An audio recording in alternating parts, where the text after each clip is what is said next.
Warning, this video will spoil parts of Hotline Miami. If you ever intend to play the games, do not watch this video. Video games were one of the few entertainment mediums that truly spoke to me when I was younger. I wasn't allowed violent video games in the house, so naturally all I could play were LEGO games, until I got a PC and wasn't under constant parental surveillance. I made a Steam account, got whatever games I wanted, and bought games on sale, and one of these games happened to be a little gore intensive. Doom 2016. I like Doom 2016. But it just didn't quite scratch that itch for me. I needed something a little more high octane, something that would capture my entire being. This video isn't about Doom 2016, but another game that would soon become my favorite game out of nowhere. Back when the Mayans swore the world would end, news stories about violent video games were a near all-time high. $800 million, that's how much the video game Grand Theft Auto 5 brought in after its first day on sale Tuesday. Fans who lined up for their copy say the technology is better than ever, but critics condemn the scenes with graphic violence, including torture and cruelty to women. And a top-down shooter game was released through Devolver Digital by Swedish game developers Jonathan Soderstrom and Dennis Veden. Sorry if I mispronounced those. What looked like a happy-go-lucky mess-around beat-people-up game with neon bright colors and funny rooster mask is actually a game with much more up its sleeve. It looks and sounds like you're just at a rave or something, going ham, you know? I can't hear you, I'm gooning too hard right now. When I was younger, I used to play more games online, mostly with my childhood best friend. We'd play Minecraft on his older cousin's server, along with Roblox, Trove, Unturned, really any other neat multiplayer game me and him could get our hands on that would run on our family computers. And yeah, we've now grown apart from each other. I ended up moving away, which pretty much severed any remaining connection there. No beef with homeboy. We just grew apart and ended up playing separate games. Though if you're asking me to judge tastes and preferences between American Truck Sim War Thunder and Arma 3, as compared to Hotline Miami, Payday 2, and Enter the Gungeon, is it really a question of who has better taste? We grew apart, and just as we were entering high school, that great stage of puberty where you change and grow as a person. Coincidentally, when I was 13, I started riding the city bus to school, and I made some new friends, one of which we'll call L. So there I am with L from Death Note talking about video games when he suggests I get into harder games that require a thought process, like Hitman, Superhot, Deadbolt, and other games known for being difficult, when he also talks about Hotline Miami. At the time though, I was having nothing to do with that. I was like, no shot buddy, and just kept playing Unturned on my server. Enough was enough, and I genuinely considered getting it. On the Steam Halloween sale a year or so later, 14-year-old me bought Hotline Miami, and one other special game we'll talk about later in this video. You're smart, I'm sure you can make an educated guess. Upon startup, I was serenaded by the beautiful chords of Sun A-Raw's Horse Steppin' on a title screen filled with neon colors. I had no clue what I was getting myself into, but I knew that this was going to be something important to me. In case you didn't already pick up on it, Hotline Miami is a violent game. It's also quite difficult. You die in one shot and one stab. The same as your enemies, but hold on, I'm getting ahead of myself here. You are a citizen who signed up for a newsletter and you get phone calls telling you to go to certain addresses, and they talk in code about a mission, and the places usually end up being strongholds for the Russian mafia. And for some reason, the main character, whose de facto name is Jacket, or Jacked if you're into it with the memes, has an unhealthy fascination with killing the Russian mafia. Yeah, he's certainly being coerced into doing it, but he still does it up until the end of the game, which makes you wonder if something in his past caused it, maybe a friend or something. So you arrive to a building, pick up a weapon, start killing the mobsters, change weapons to better ones or guns in case of dogs or fat enemies. After you clear out those areas, you go to a store and see the same guy working at every store who just says it's on the house, and you wonder what his deal is. Jacket, are you at the bar? Don't do it, don't drunk drive. That's so dangerous, I can't believe you do that. Then you return home and sometimes have dreams with various masked figures who question your morals and ideals, but they're only dreams and will have no effect on anything. Do you like hurting people?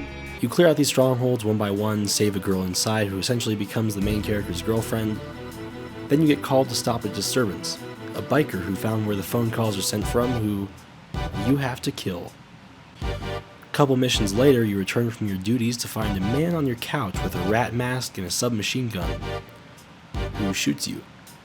You wake up in the hospital to find out that you've already been out for a few weeks in a coma, and then you decide you have to leave the hospital to find some answers. You clear out a few strongholds, storm the police station to find answers and the guy with the rat mask, and you spare him and he tells you what he knows. You then go to the final place and prepare for the big fight, where you kill the leader of the Russian mafia before tossing a mysterious photograph off the balcony. You never did get those answers either.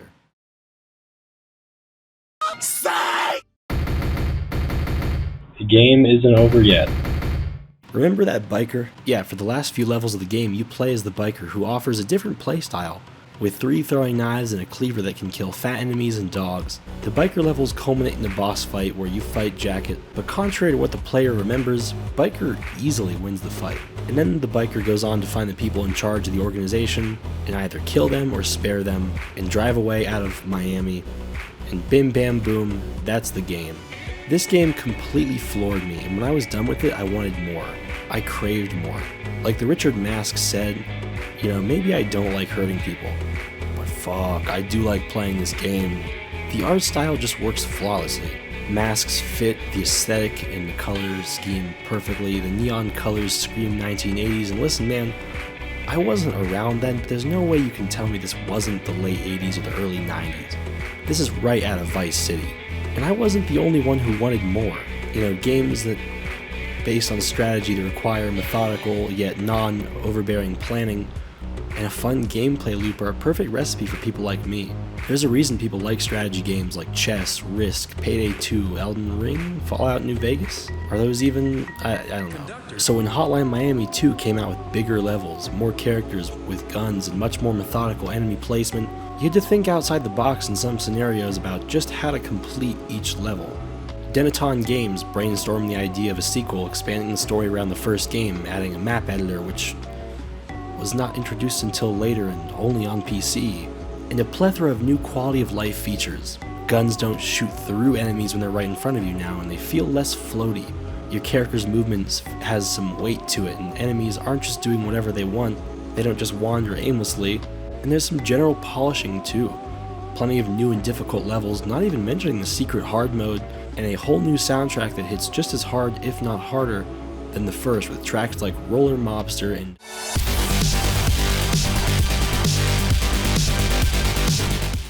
Escape from Midwich Valley.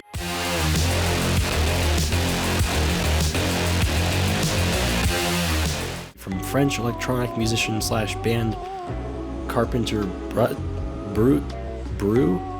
French people, am I right? The story of Hotline Miami 2 is simple. It revolves around the events of the first game and some context outside of it. Remember in the first game, the guy with the beard who ran all those stores? Yeah, him and Jacket were together in a platoon back in the Russian-American War in Hawaii, and Beard saved Jacket's life and gave that original photograph to him. His kit is like Biker's, but instead of throwing 3 knives, his other weapon is a choice between a sniper rifle, flamethrower, light machine gun, assault rifle, or shotgun. Unfortunately, Beard dies in a nuke in San Francisco in 1986, 3 years prior to the events of the first Hotline Miami. Jacket wanted to get back at the Russians by killing their entire mafia. And yeah, at the end of the first game, Jacket is arrested. But now he has fans who want to kill local gangsters and become just as notorious as him. You have Corey who can dodge roll, though in my opinion this is less useful than you think and it's hard to control. But hardcore players and some speedrunners swear by it, though you never need to use it once to beat the game, even on hard mode. Then you have Tony, who, like Tony in the first game, has killing punches, but he is nerfed this time. No guns for you, big dog. Then you got Mark, who has 2 SMGs and can fire them until they run out of ammo, and then he's just a normal character. Then you have Alex and Ash, who are so good it's genuinely unfair. It's like your ice climbers. One is melee, the other is guns. And you can line them up to perform executions while killing other enemies, and in the words of Todd Howard, all of this just works. The fans eventually all get killed by the Russian mafia with its new boss, who is the son of the original, or killed by a specific detective. And speaking of that detective, his name is Manny Pardo. He is very memed. Comically, almost. He's notorious for his line, "I was born with thick skin." His abilities are, he's good with weapons, I guess. He moves at the same speed with and without guns, making me think he knows what he's doing with a weapon. He also has sick executions with each gun, shooting people, bashing their heads in, pistol whipping, fun stuff. He's on the hunt for a killer called the Miami Mutilator, someone he thinks is obsessed with being caught or chased, and eventually realizes through his own paranoia brandishing a revolver in the final scenes that he himself is the Miami Mutilator, even after some deliberation. Not like it takes you long to figure it out though. He goes to a store taken over by a gang, kills everyone, swearing it was self-defense. He later storms a ship owned by the Colombian cartel in one of the hardest levels in the entire game, kills everybody. Yeah, baby, you know I beat dead ahead on hard mode in under 10 minutes. In the name of self-defense. But before that level, when he goes to Alex and Ash's house, he has a hostage in the trunk. Remember how in the first game the guy with the rat mask, named Richter by the community after the name of the mask, you get to play as another character with a mask, Jake. And his mask let you throw items for a kill, spawn with a 20-shot nail gun, or his last mask, which has killing punches with the nerf, but you can charge it with your right click and speed around the level until you slow down, making you ultra vulnerable. Sort of a low skill floor, high skill ceiling kind of thing. He loves killing the Russian mafia and wants to help the organization, but he talks too much, so he has to be dealt with. And the way he's dealt with is genius. In his last level, if you die on the final floor, the Russians kill you, but if you beat the level perfectly, you go to the 50 Blessings HQ and you're killed there. There's an actor playing one of the masked killers in a movie about it, who ends up accidentally being shot with a gun. Can't remember when that's ever happened. His name is Martin Brown, and he's starring in an in-game movie called Midnight Animal, which is he's supposed to represent the players who don't really care about the story or the implications or anything else, and just want the fun gameplay. There's a writer whose gimmick is non-violence. Finally, a real man. His name is Evan Wright, and you can also just kill 2 people and then unlock the ability to use guns, but you get a worse score and have no extra abilities. By default, he unloads guns and gets rid of them to extend the combo, and his thing is that he wants to write about the mass killings, but he has to choose between his book that he thinks will sell or his family. There's one of the higher-ups in the Russian mafia, the henchman, who's been working with the mob for a while but wants out, so he goes on one last mission before losing all his money and ending up at a club executed by the fans.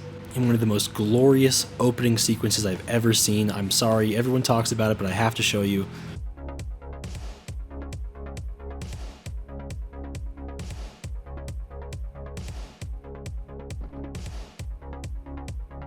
Huh?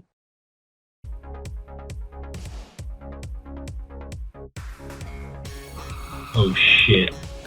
They really got him for his phone.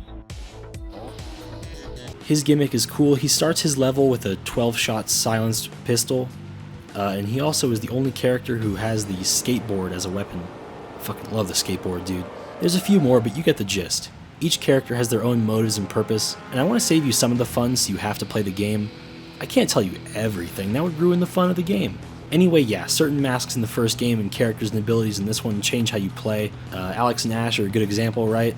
And then there are masks in the first game like Brandon that make you run incredibly fast, and ones that might make you use doors to kill people, or Peter to make guns quieter, even though the best part about guns is that they bait out enemies. The game has a hard mode, which makes the game harder as you'd expect. Typical level layouts are flipped upside down. Guns have half the ammo, guns lose half their bullets. Of that remaining half ammo, if you drop the M with ammo in it, you can't target enemies with middle mouse anymore. There's more fat enemies, more dogs, more melee-only enemies, more enemies in general, more windows to shoot through and be shot through, sometimes less doors for certain areas. The screen before the level shows a dark blue sky with a ruined city instead of a populated one, and according to the Hotline Miami wiki, levels also have a slight dark blue filter. Hard mode took me forever to complete. I remember when I first beat the game on normal that same December, I went and told my buddy and he said, "Okay, so when are you going to beat the hard mode?" I didn't want to rush it after all. I wanted to complete some workshop maps that were popular like the Hunter series, and a great campaign. I then forgot about it and tried again on and off for a little while. My final goal was before I graduated high school because COVID had struck and I had plenty of time, but once again that didn't work out either. It was only when I was at a low point last fall at college and I needed to take my mind off that. I finally beat Hotline Miami 2 on hard mode after almost 5 years. I told my good friend that and he said, "Nice. It only took you what, 5 years?" It was only when I was at a relatively low point for that year that I would end up beating the game. Also, speaking of campaigns and custom levels, there are some great ones out there. I mentioned the Hunter series, but there's Miami Falls. There's a campaign where you play as a cat. There are campaigns about the stories of other masked individuals we never learn about, like Carl with the drill. Carl Payne forever, baby. The soundtrack features artists like the guy in his band who made Roller Mobster, Perturbator, and many of the same names from the first game's soundtrack, but as a whole, what this helped do is cause a revival in the 80s synthwave and synth-pop sound. So call me crazy if I say Gesaffelstein, who's been making music in that sphere, took a sort of idea in his work with artists like K-Sai and The Weeknd of all people, but I digress. The soundtrack is pretty good though. I found Death Grips through a Hotline Miami mashup. Headless, I skid like Rita lifted ocean. I drift like my planet don't spin. I skid all over marks like I'm haunted. Revving up from a la-la like prophets. It's never much, I'm more torn in the cockpit. Don't interrupt my turbulence. I'm upset Sewer Slut removed No Hotline Deep Miami from YouTube. I mean, not really, no diss to them. They make good music, but these big creators forget where they come from and then act like they're too good for that. But whatever. For the final point, I want to spend some time talking a little bit about the ending. The game uses the character of Richard to explain how what each of the characters do ultimately doesn't matter, besides indulge them or hurt other people. And through a cutscene where the user restarts the game in hard mode, he explains how nothing really matters and all the characters are going to die anyway, pushing along on that same path. Out of all the characters who die, there are a few who we can really take some important lessons from. Richter, Evan Wright, and Beard. They all accept their fates. At some point in the game, the player makes a choice about whether Evan will die with his family or alone writing his book, doing something he loves. Richter and his mother are caught in a blast in Hawaii, and Beard is caught in a blast long before the events of the first game in San Francisco. This ending where everyone dies seems like just a sad, awful way to end, and to some extent it does suck that these characters don't get to enjoy life, but they do. This ending sets them free.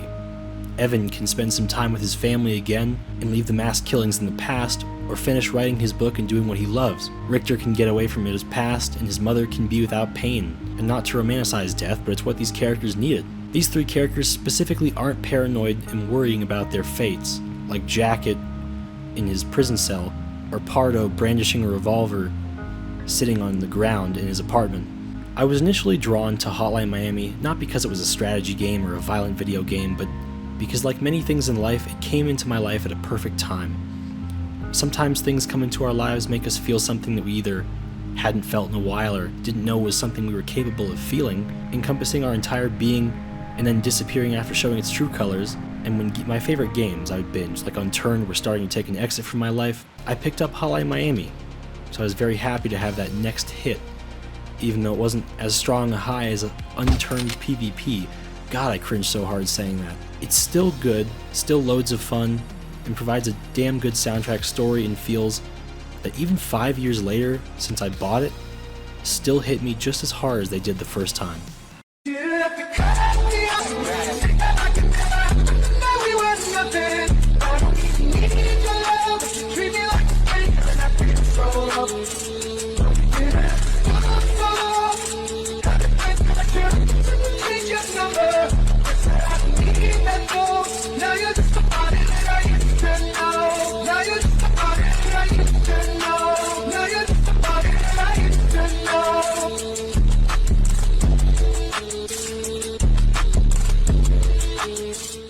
Thank you for watching.